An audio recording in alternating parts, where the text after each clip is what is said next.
ফুরফুরা থেকে উনসানি তৈবুর রহমান দর্জির বাড়িতে পীরজাদা তহা সিদ্দিকী সাহেব। ভাবছেন কেন? আর তৈবুর রহমান দর্জি বা কে? বিস্তারিত জানতে পুরো প্রতিবেদনটি দেখুন। প্রথমেই বলি, তৈবুর রহমান দর্জি একজন সাধারণ মানবপ্রেমী।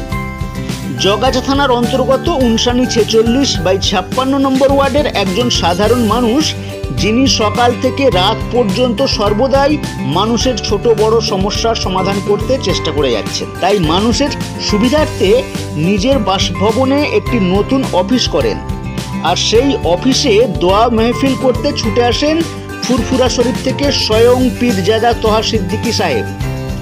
এছাড়া উপস্থিত ছিলেন সৈকত চৌধুরী। এ যেন একই বৃন্তের দুইটি কুসুমের মতো না?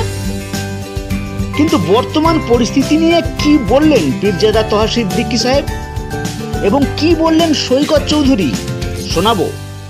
শেখ বীর রহমানের রিপোর্ট, এএমপি নিউজ। ওরা অমানুষ, যারা ধর্মকে সামনে রেখে রাজনীতি করে, ওরা মানুষ নেই। ওরা দু পায়ে মার্কা জন্তু, দু পায়ে মার্কা জন্তু। ধর্ম ধর্মের জায়গায় থাকবে, রাজনীতি রাজনীতির জায়গায় থাকবে। আজকে কিছু মানুষের রাজনীতি করতে করতে, বিশেষ করে বিজেপি আরএসএস, ওদের রাজনীতি শেষ হয়ে গেছে। বিজেপি এই ভারতবর্ষে ক্ষমতায় আসার পরে এর তো কোনো উন্নয়ন নয়।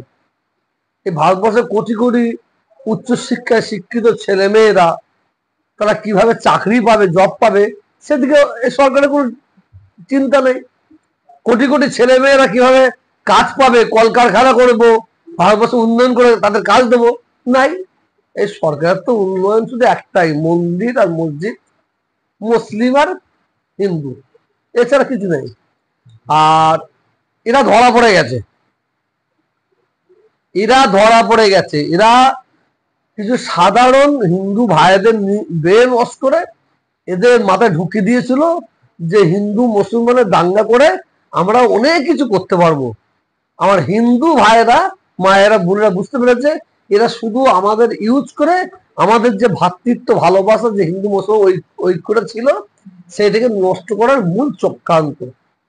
এখানে এখন সবচেয়ে বড় জিনিস, এই পশ্চিম বাংলায় যেখানে অশান্তি হয় দেখবেন, এই অশান্তির কারণ কিন্তু বাঙালি কোনো হিন্দু নাই, বাঙালি কোনো মুসলমান নাই।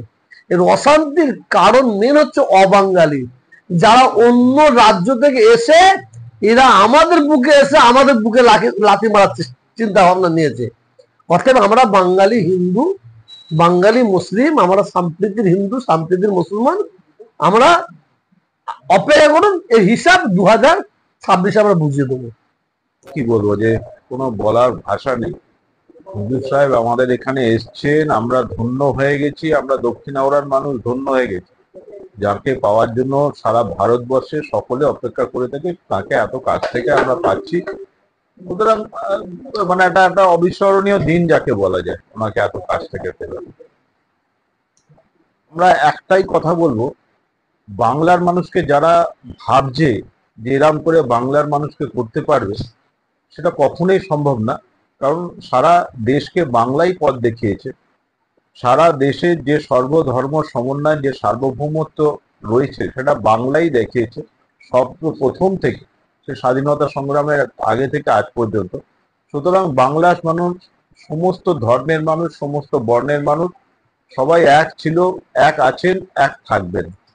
সুতরাং এখানে কোনো বাইরে থেকে শক্তি এসে এটাকে নষ্ট করার কারোর ক্ষমতা নেই। কারণ সেই বিশ্বাস, সেই ভালোবাসা আমাদের প্রত্যেকের মধ্যে আছে। আমরা সকলে ভাই ভাই হয়ে যেমন ভাবে বড় হয়েছি, ঠিক সেইভাবে আমরা বাংলাতে আগলে রাখি।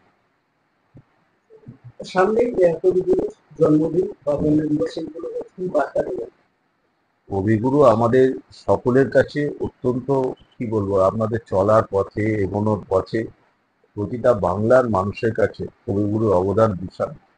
আমরা চিন্তা ভাবনা, একজন মানুষ তিনি কত বছর আগে যেগুলো লিখে রেখেছেন, আজও সেগুলো সমানভাবে প্রযোজ্য, সমানভাবে সমস্ত জায়গায়, এবং সকল ধর্মের মানুষ, সকল বর্ণের মানুষ, তিনি সবার কাছে আমাদের কবিগুরু।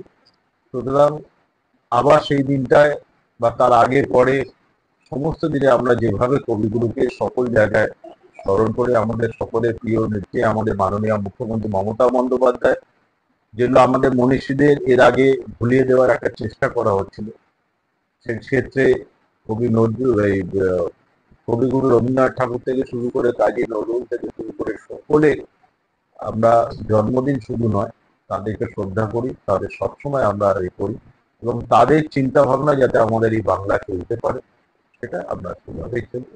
সুতরাং কবিগুরুর জন্মদিন আমরা সেইভাবেই পালন করবো প্রতিটা জায়গায়।